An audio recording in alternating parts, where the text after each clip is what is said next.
오늘 말씀 함께 보겠습니다. 우리 사사기 3장 31절입니다. 사사기 3장 31절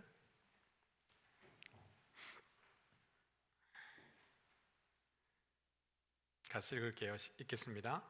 에훗 후에는 아나세 아들 삼갈이 있어 소모는 막대기로 블레셋 사람 600명을 죽였고 그도 이스라엘을 구원하였더라. 아멘. 식사하셨죠? 네. 또 직장 마치고 바쁘게 오신 분들 계실 테이고 또 저녁 차려주시고 뒷정리도 못하고 오신 분도 계실 테이고 또 직장에 여전히 계시면서 온라인으로 하시는 분들도 계실 텐데 오늘 이 시간에 하나님의 큰 은혜가 있기를 축복합니다. 어떤 사건이 있을 때 그 사건을 풀어갈 때에 단서가 이렇게 넉넉하게 있으면 뭐 경찰이든지 또 수사하는 사람들 입장에서 보면 좀 수월할 텐데요. 단서가 없는 것만큼 힘든 것은 없죠. 오늘 이 본문 보면 3장 31절 한 절에 삼갈이라고 하는 이 사사에 대해서 짧게 딱 서술을 하고 말고 있습니다. 12명의 사사 가운데에 아주 짧은 스토리로 등장하는 사사들이 몇 명 있는데요. 삼갈이 가장 짧은 구절로 이루어져 있을 겁니다. 아마 삼손 같은 경우에는 거의 4장의 그 분량을 차지하고 있고요. 기드온도 많은 분량을 차지하고 있죠. 근데 오늘 삼갈이라고 하는 사람이 있는데 어떻게 이겼습니까? 소모노 막대기라고 이겼습니다. 누구를 이겼죠? 블레셋 사람 600명을 이긴 거예요. 근데 삼갈에 대한 정보가 사실은 이제 3장에서는 한 절에 딱 그 소개가 되어 있지만요. 오히려 5장에 가면 그 드보라의 노래, 드보라가 전쟁에서 승리하고 난 이후에 드보라의 노래에 가면 오히려 삼갈에 대한 정보들이 삼갈이 살았을 때의 그 시대의 정보들이 오히려 거기에 더 많이 나와 있습니다.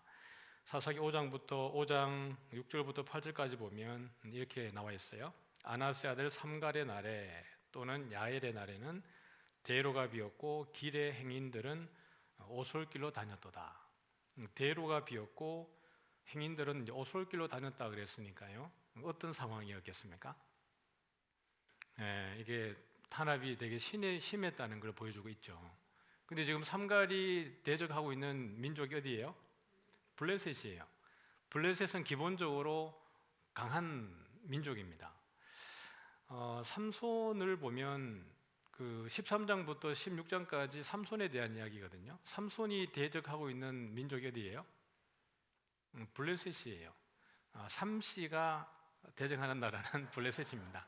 삼갈, 삼손, 이 삼씨가 이렇게 하는 거 보면 블레셋이라고 보면 돼요. 근데 그 삼손이 활동할 때는 블레셋이 이스라엘을 한 40년 정도 괴롭히던 그 때라고 소개를 하고 있습니다. 그런 가운데 이제 삼손이 블레셋과의 그 여러 가지 이야기를 통해서 아주 많은 그 전투도 벌이고 큰 이제 어떻게 보면 전쟁에서 승리하고 그렇게 되어지는데 결국에는 잡혀서 다곤 신전에서 어떻게 보면 조롱당하고 그렇게 비참하게 삼손의 결말은 그렇게 소개가 되어지고 있습니다. 그런 강력한 블레셋을 대적하는데 삼갈이 어떻게 했는지 전혀 소개하고 있지 않습니다. 그래서 소모노 막대기로 블레셋 600명을 죽였고 그도 이스라엘을 구원했더라 이렇게 되는 거예요. 답답하죠. 설교자로서 이만큼 답답할 수 있습니까? 그런데 이걸 놓고 가만히 생각해 보니까 저자의 입장에서 또는 독자를 염두에 두고 이 글을 기록했다 그러면 한 2가지 측면에서 생각을 할 수 있는 것 같긴 해요. 이 글을 읽는 사람이 누구라도 삼갈에 대해서 훤히 알았을 수 있다라는 전제가 하나 있을 수 있고요. 그냥 아주 짧게 기록해도 삼갈이 어떻게 했다는 것을 알만 하니까 기록을 되게 짧게 해서 오히려 한 줄로 이렇게 축약해서 했을 수 있고요. 아니면 전체 맥락 속에서 뭔가를 또 다른 그림을 그려내기를 이 저자가 의도하고 이렇게 한 줄로 했을 수도 있습니다. 그런데 저는 이 한 줄을 보면서 하나님이 우리로 하여금 많은 상상을 하게 하실 수도 있겠다는 생각이 들었습니다. 삼갈이 블레셋을 이길 때 어떤 방법을 썼을까? 그리고 어떤 상황이었을까? 그리고 삼갈은 어떤 그 신앙적 상태였을까를 유추해 보는 데 있어서는 나름 유익이 있었습니다. 그 사사기 5장에 보면 우리 8절을 같이 한번 읽어보면요, 우리 앞에 한번 보죠. 시작. 무리가 새 신들을 택하였으므로 그때의 전쟁이 성문에 이르렀으나 이스라엘의 4만 명 중에 방패와 창이 보였던가, 이렇게 되어 있습니다. 여기 보면 무리가 새 신들을 택하였다. 이게 지금 삼갈의 때에 하는 얘기입니다. 사사기 5장에서 드보라의 노래 가운데 소개되는 한 내용이에요. 무리가 새 신들을 택하였으므로 그때의 전쟁이 성문에 이르렀으나 이스라엘 4만 명 가운데에 무엇이 없다는 거예요? 방패도 없고 창도 없었다라는 겁니다. 이미 이 사람들이 가나안에 들어가서 거기에 있는 신들을 주신은 아니지만 주요한 신인은 아니지만 그들의 삶 가운데 깊숙이 다른 신들을 또 섬기게 되었다는 것을 사사기 기자는 보여주고 있는 것이죠. 그래서 하나님이 또 여러 민족들을 일으켜서 그들을 시험하고 또 회초리를 들었을 때에 그들이 실질적으로 블레셋과 싸워야 하는데 그 싸울 때에 무기가 하나도 없었던 거예요. 그러면 이들이 실질적으로 전쟁에 너무 태만해서 안전 불감증으로 무기를 전혀 준비하지 못했느냐 그러면 사무엘상 13장에 가보면 우리 같이 한번 읽어보죠. 13장 19절입니다. 시작. 그때에 이스라엘 온 땅에 철공이 없었으니 이는 블레셋 사람들이 말하기를 히브리 사람이 칼이나 창을 만들까 두렵다 하였음이라. 그 다음에 22절입니다. 시작. 싸우는 날에 사울과 요나단과 함께한 백성의 손에는 창이 없고 오직 사울과 그의 아들 요나단에게만 있었더라. 철기에 대해서 이제 철무기를 쓰는 부분에 있어 가지고는 블레셋 사람들이 아마 장인으로 이 히브리인들의 땅에 가나안까지 올라와서 이게 그 지역마다 들어가서 아마 철을 벼러주고 또 무기를 만들고 낫을 만들고 괭이와 도끼와 이런 것들을 만들어주면서 그들이 수입을 가져갔던 듯합니다. 그런데 전쟁이 일어날 즈음이 될 때 블레셋 사람들은 이 사람들이 오히려 그런 철 무기들을 통해서 자기들과 전쟁을 하게 되었을 때에 어떻게 보면 그 패할 수 있겠다라는 위협감 때문에 블레셋에 있는 가나안 땅에 있었던 그 이스라엘 백성들에게 와서 일했던 철공들이 전부 다 블레셋으로 이제 돌아가 버리는 거예요.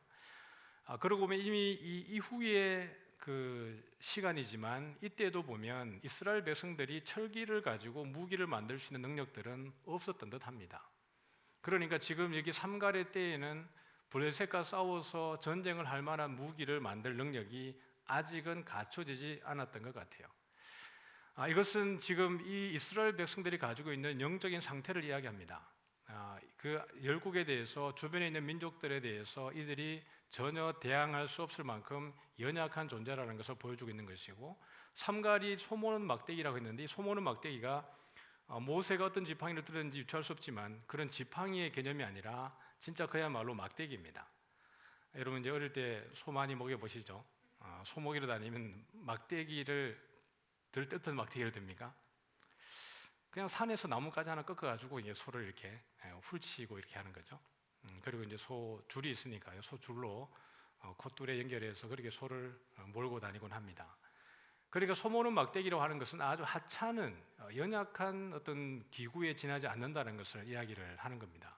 그럼에도 불구하고 그 강력한 블레셋을 아주 심플하게 이겼다라고, 그리고 그들에게서 구원했다라고 소개를 하고 있는 겁니다. 그러면 성경에 이미 우리가 봤을 때 객관적인 그 전력을 비교해 봤을 때에 도무지 전쟁할 수 없는 가운데 이겼던 인물들이 누구 있는가를 한번 돌아보면서 이 삼갈이라고 하는 사람에게 소개되어진 이 소모는 막대기가 가진 능력이 얼마나 대단한지를 한번 찾아보도록 하겠습니다. 우리가 잘 알고 있는 다윗과 골리앗에 대한 이야기입니다. 블레셋 사람인 그 골리앗이 이제 이스라엘과 마주하고 전쟁을 할 때에 이스라엘 사람들이 전부 다 그 전쟁에 나가기를 두려워합니다. 왜냐하면 골리앗이 장수고 아주 신장도 크고 큰 무기를 가지고 있었고 그게 낯서기를 아주 두려워하는 거예요. 그런데 한 사람이 겁도 없이 하루 강아지 법무서인 줄 모르고 이 전쟁에 나가겠다고 자원해서 나오는 겁니다. 누구입니까? 다윗이에요. 다윗이 그 전쟁에 나갔던 것은 우리가 흔히 하는 말로 객기로 나가는 게 아닙니다.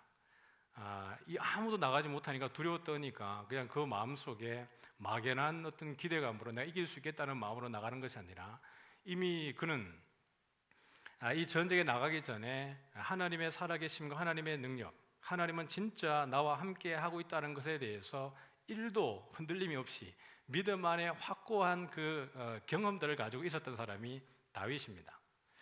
목장에 있었을 때에 늑대가 덤벼들고 곰이 나오고 사자가 덤벼도 다윗은 그 입에서 어떻게 합니까? 자기의 양을 지키기 위해서 덤비고 싸워서 그 야수들을 이겼던 사람이 다윗입니다.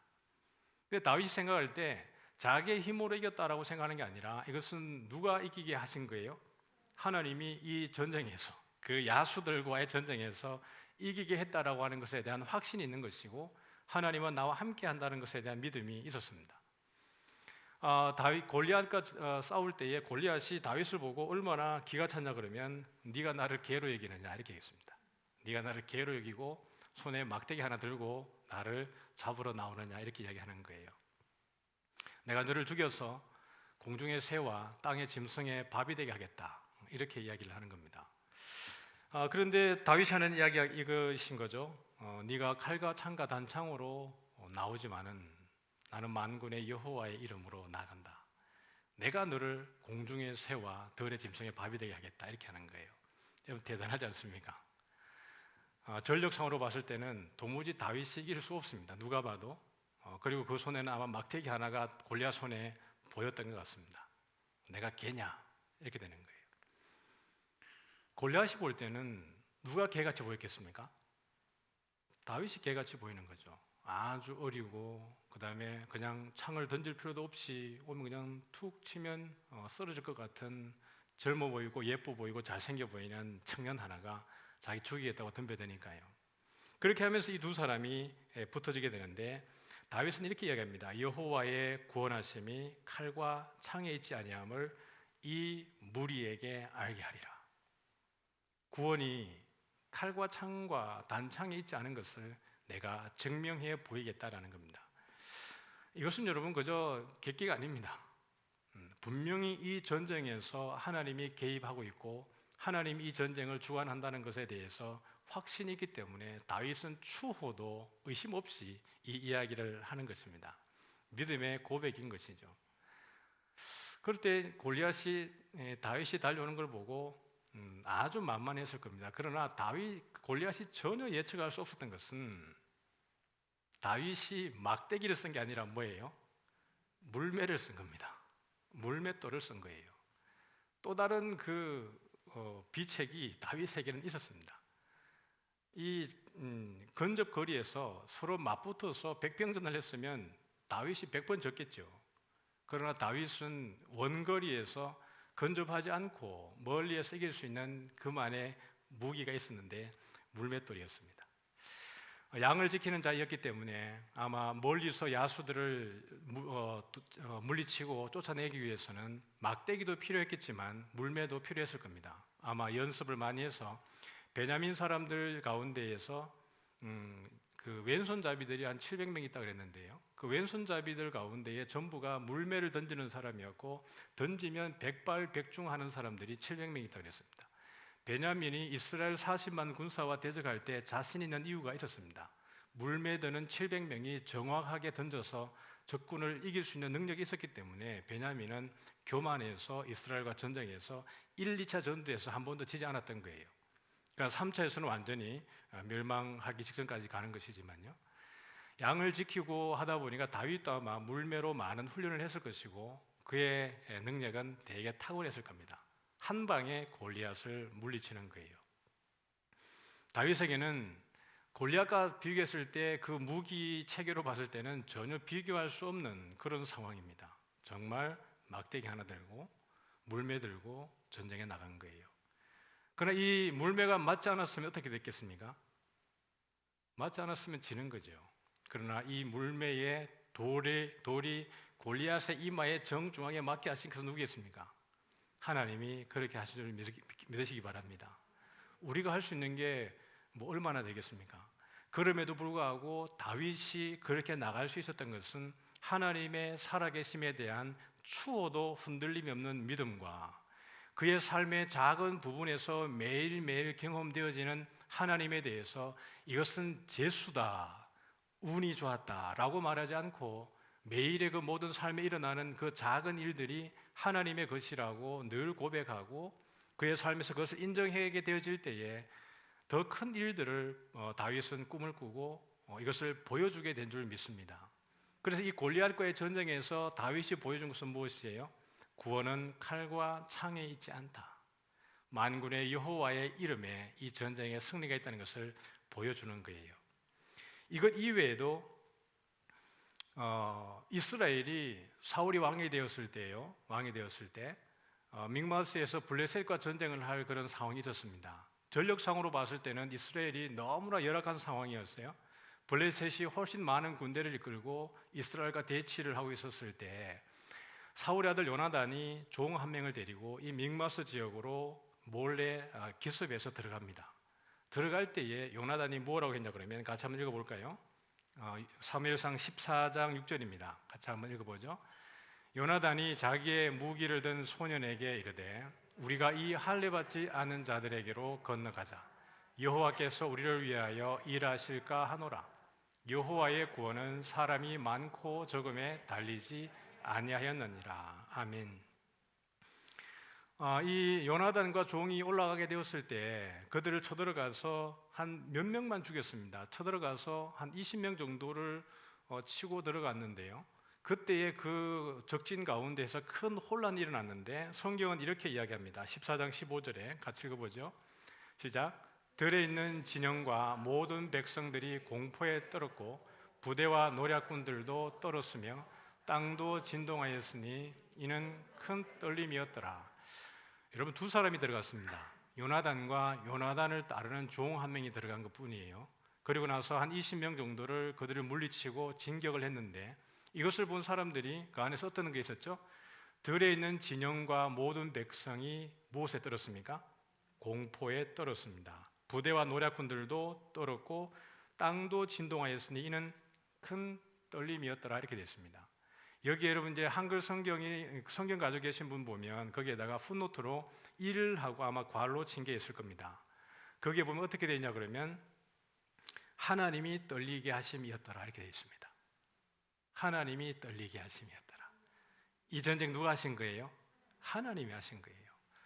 요나단이 말하기를 여호와의 구원은 사람이 많고 적음에 달리지 아니했고 하나님에게 달려 있다는 것을 믿고 이 전쟁에 나아가는 거예요.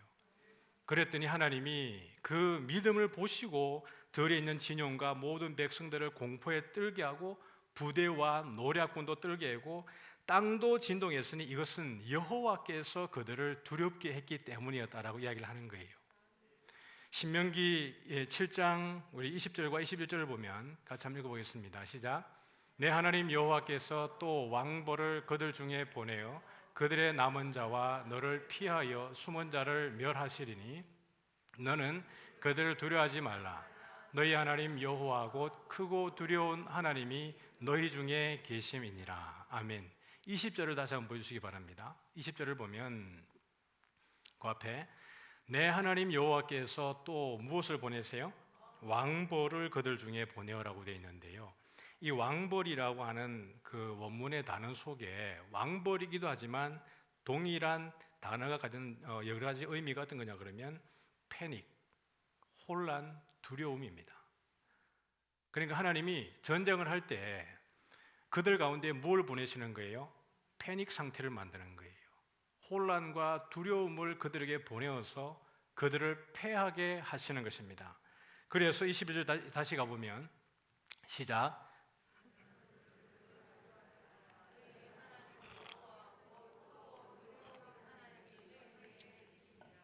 아멘. 그러므로 두려워하지 말라는 거예요. 하나님이 살아계심을 믿는다면 두려워하지 않게 되는 줄 믿습니다. 소모는 막대기가 무슨 무기가 되겠습니까? 그러지 않을까요? 여러분 그 삼갈이 소모는 막대기 들고 다니면서 툭 치면 죽고 툭 치면 죽고 툭 치면 죽고 이렇게 했을까요? 삼갈이 가지고 있는 게 실질적으로 없다라는 이야기입니다. 요나단이 한 것이 무엇이 있었습니까? 다윗이 한 것이 무엇이 있었습니까? 하나님이 그 일들을 이룬 줄 믿습니다. 모세가 이스라엘 백성들을 이끌고 홍해 앞에 딱 섰을 때에 백성들은 죽는 줄 알았죠. 다리에 힘이 풀리고 경직되고 한 발도 떨어지지 않는 상황. 왜냐하면 뒤에 애굽 백성들이 군대를 이끌고 와서 창과 활과 칼을 들고 쫓아왔겠죠. 그런가 하면 이스라엘 백성들은 간담이 다 녹아내렸을 겁니다. 그럴 때에 하나님의 말씀을 듣고 나온 모세는 그들에게 뭐라고 하냐 그러면 출애굽기 14장 13절에 같이 한번 읽겠습니다. 시작. 이르시기를 모세가 백성에 출애굽기 14장 13절 출애굽기 14장 13절 제가 안 보냈나요?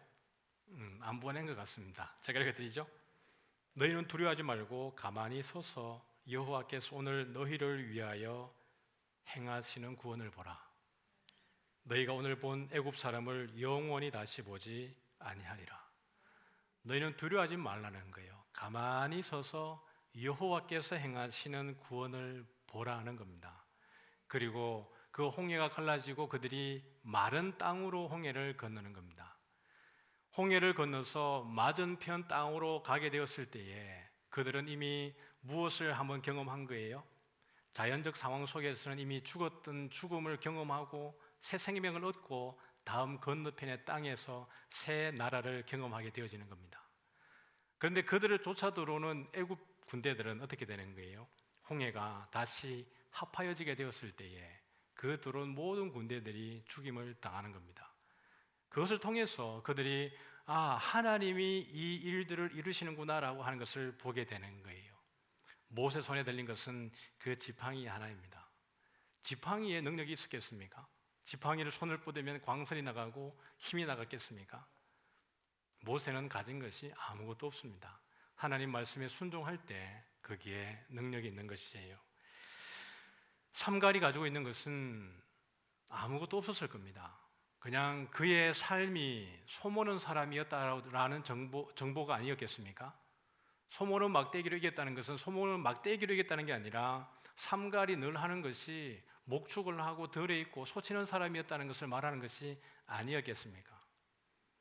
아모스가 그 유다에서 그 뽕나무 배양하는 사람이고 거기서 목자로 있었던 사람인데 하나님이 불러서 북이스라엘로 가서 선지자 노릇을 하게 하는 거예요. 하나님이 쓰시면 그 사람이 어떠한 사람이든지 간에 순종할 때에 거기에 능력이 있는 줄 믿습니다. 여러분이 생각할 때 여러분은 어떤 사람입니까?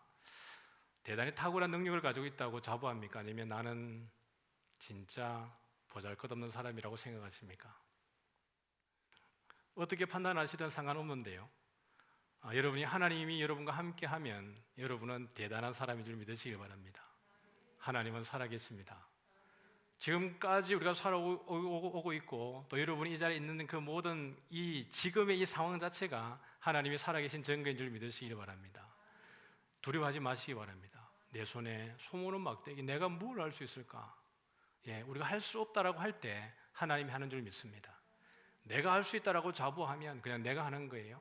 그 일을 이루어놓고 나서도 내가 내 능력으로 한 줄 알고 착각하면 이걸 잘해놓고도 은혜가 안 되는 거죠. 그러나 우리가 겸손하게 늘 내려놓고 주님이기 때문에 지금까지 이렇게 해왔습니다. 살아온 날들을 계속해서 돌아보고 아무리 추억을 해봐도 하나님이 아니었으면 나는 지금 없습니다 라는 고백이 여러분의 삶 가운데에 간증되어지고 고백되어지고 인정되어지게 될 때에 이보다 더 큰 일들을 주님께서 여러분에게 맡길 줄 믿으시기를 바랍니다. 시편 46편에 보면 46편에 고라 자손의 시가 있는데요, 여기 보면 하나님은 우리의 피난처다 이렇게 얘기합니다.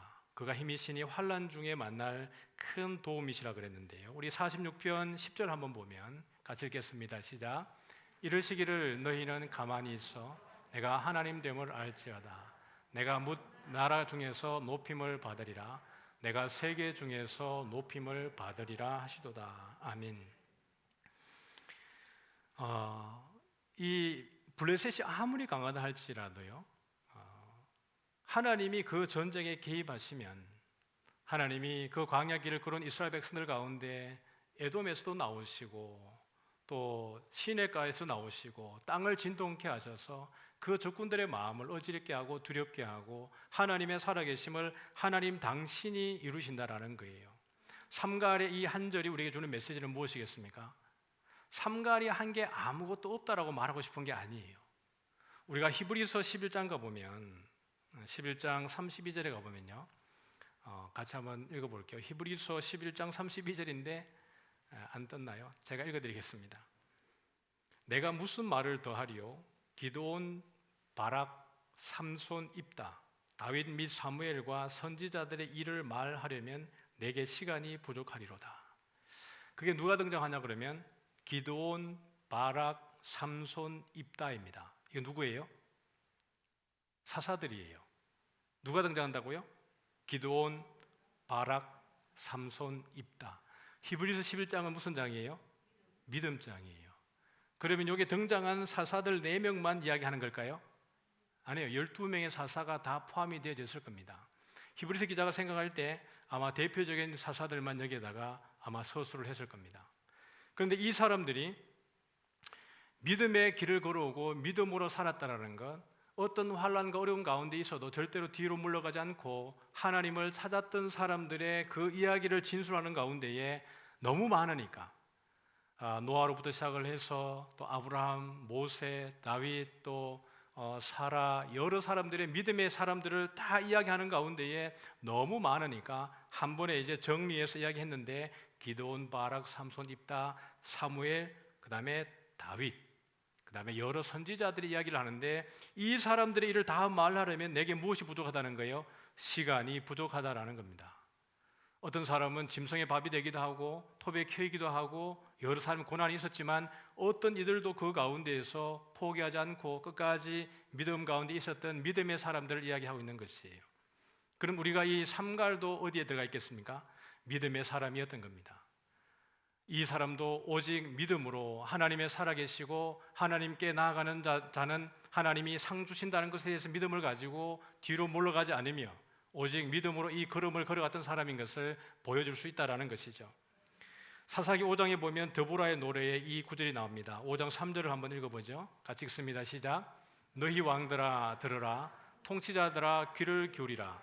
나 곧 내가 여호와를 노래할 것이요 이스라엘의 하나님 여호와를 찬송하리로다.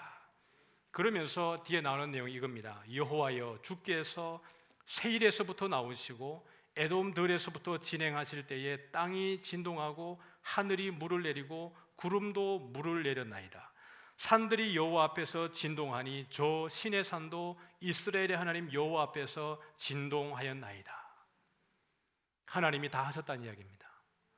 이스라엘 백성들은 그 가운데에 순종하고 가라 그러면 가고 서라 그러면 서고 싸우라 그러면 싸우고 머물라 그러면 거기에 머물르고 순종하게 될 때에 하늘의 비도 하나님이 주관하시고 땅의 그 모든 것들도 하나님이 주관하셔서 그 열국에 있는 모든 사람들을 두렵게 해서 하나님이 이기신 것이지요.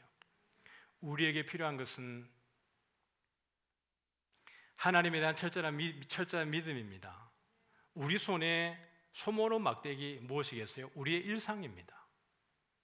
특별하게 우리 손에 이 여호와의 전쟁 가운데 이기기 위해서 다른 무기를 준비할 것 없이 우리의 일상의 현장 가운데에서 하나님의 살아계심을 인정할 때에 하나님이 역사하는 줄 믿으시길 바랍니다. 여러분의 일터가 어디입니까? 여러분이 하시는 일들이 어떤 일들이십니까? 여러분의 꿈과 여러분의 비전은 어떤 것입니까? 그것이 무엇이든지 간에 그 현장에서 하나님과 우리가 연합해서 하나님의 사람으로 살아갈 때에 우리는 충분히 하나님의 일을 감당하고 있는 줄 믿으시길 바랍니다. 이스라엘 백성들이 홍해를 지나게 되었을 때에 모세가 이기고 난 이후에 노래했을 때 출애굽기 15장 11절에 이렇게 고백합니다. 같이 한번 읽어보면요. 시작. 여호와여, 신중에 주와 같은 자가 누구니까? 주와 같이 거룩함으로 영광스러우며 찬송할 만한 위엄이 있으며 기이한 일을 행하는 자가 누구니까? 여호와보다 더 큰 신이 있습니까? 신 중에 우리 여호와보다 더 나은 신이 있습니까? 없다라는 거예요. 이 믿음 하나면 우리가 우리를 짓누르고 억압하는 모든 어둠의 세력들을 이기는 힘이 거기 있는 줄 믿으시길 바랍니다. 하나님이 다 하십니다. 기도 많이 하시고 또 우리 일상 가운데에 늘 주와 동행하는 은혜가 우리에게 있어지기를 소원합니다. 매일매일 우리의 삶 가운데에서 우리에게 도우시는 하나님의 손길들을 여러분들이 고백할 수 있기를 소원합니다. 나에게 좋은 일이 생겼을 때 재수 좋다고 말하지 말고 하나님이 해주셨다라고 고백하면 참 좋습니다. 실제로 그렇지 않습니까? 우리에게 우연이 있습니까? 재수 없다 오늘. 이게 아니고 하나님이 나에게 또 어떤 뜻이 있으셔서 이런 일들을 나에게 허용하시는 걸까? 우리가 감당하지 못하면 하나님이 우리에게 그 고난을 허락하지 않는 줄 믿습니다. 우리를 시험에 빠뜨리기 위해서, 고난에 빠뜨려서 우리를 죽게 하기 위해서 하나님이 주시는 시험은 없습니다. 우리가 마땅히 이길만 하기에 주님이 그 시험들을 허용하시고 용납하시고 그 시험과 어려움들을 이겨내게 될 때에 우리 입으로 하나님께 영광 돌리게 하기 위해서 그러한 고난도 우리에게 허락하시는 줄 믿습니다. 블레셋이 약한 민족이 아닙니다, 여러분. 한 절 안에 소모는 막대기로 블레셋 사람 600명 이겼다 그러니까 그저 600명 이겼나 그러지만 아니요. 우리는 삼손을 보면, 삼손의 스토리를 보면 블레셋이 절대로 약하지 않다는 걸 알 수 있고 이스라엘 백성들이 끝까지 싸우는 그 민족이 블레셋이라는 걸 알고 있습니다. 사울도 블레셋과 싸웠고 다윗도 블레셋과 싸우게 되고 끝까지 이스라엘 가운데에 크게 이스라엘을 괴롭히는 민족이 블레셋입니다. 그만큼 강력한 민족이 블레셋이에요. 그런데 그 블레셋을 어떻게 해요? 600명 이겼으니까 600명 죽였겠어요? 아니에요. 블레셋을 잠잠케 한 겁니다. 그것은 하나님 아니면 할 수 없는 일이에요. 오늘 여러분을 괴롭히는 여러 가지 문제가 있습니까? 상황이 있습니까? 어떤 과제가 여러분에게 주어져 있습니까? 절대 두려워하지 마시기 바랍니다. 하나님을 믿으면 우리의 마음에 담대함이 생기는 거예요. 여러분, 홍해를 건너는 사건이 적은 사건입니까? 아니요, 아주 큰 사건이죠. 여러분, 홍해를 건너는 인생의 그런 기적을 맛본 적이 있습니까? 있으면서요. 있다니까요. 여러분 인생 가운데 홍해를 건너는 경험들이 왜 없겠어요? 홍해를 걷는 것보다 더 큰 놀라운 기적을 경험한 일들이 아마 엄청 많을 겁니다. 그런데 이것이 홍해를 걷는 건지 아니면 요단강을 걷는 건지 아니면 걷는지 안 걷는지 모를 수도 있어요. 그러나 하나님은 여러분을 이미 홍해를 건너게 하셨고 요단강을 건너게 하셨고 가나안 땅에 들어가게 하셨고 승리를 맛보게 하셨고 이미 여러분이 앞으로도 이길 것에 대해서 사인을 주셨을 뿐만 아니라 그렇게 여러분을 사랑한다고 말씀하심에도 불구하고 우리는 왜 하나님은 나를 사랑하지 않는가라고 말할 수도 있습니다. 왜 나에게 이런 어려움을 주시는가라고 그렇게 말할 수도 있습니다. 하나님은 여전히 우리와 함께 하시고 여러분의 고난의 현장 가운데에서 더 하나님의 하나님 되심을 보기를 원하실 겁니다. 너희는 가만히 있어. 내가 하나님 됨을 알지어다. 이 구원은 사람의 많고 적음에 있는 것이 아니고 창과 칼과 단창에 그 구원이 있는 것이 아니고 하나님이 구원이신 줄 믿으시길 바랍니다. 오늘 이 하루도 한 주간도 코로나로 인해서 많이 힘들지만 어렵지만 여전히 우리는 긴 터널 한가운데 있는 것 같지만 그럼에도 불구하고 그 가운데 가만히 서서 우리 하나님을 신뢰하고 하나님의 일하심을 늘 목도하는 가운데에서 반드시 시간이 지나고 보면 이 터널 끝에 다다르게 될 줄 믿으시길 바랍니다. 그리고 고난 중에 찬송하는 은혜가 있어지기를 소원합니다. 우리 주일 오후에 우리 진 목사님 설교할 때 그 얘기를 했지만 찬송이라는 것, 기도라는 것은 좋을 때만 하는 게 아니라 늘 고난과 어려움 가운데 있을 때 오히려 그 찬송이 능력이 있고 기도가 능력인 줄 믿습니다.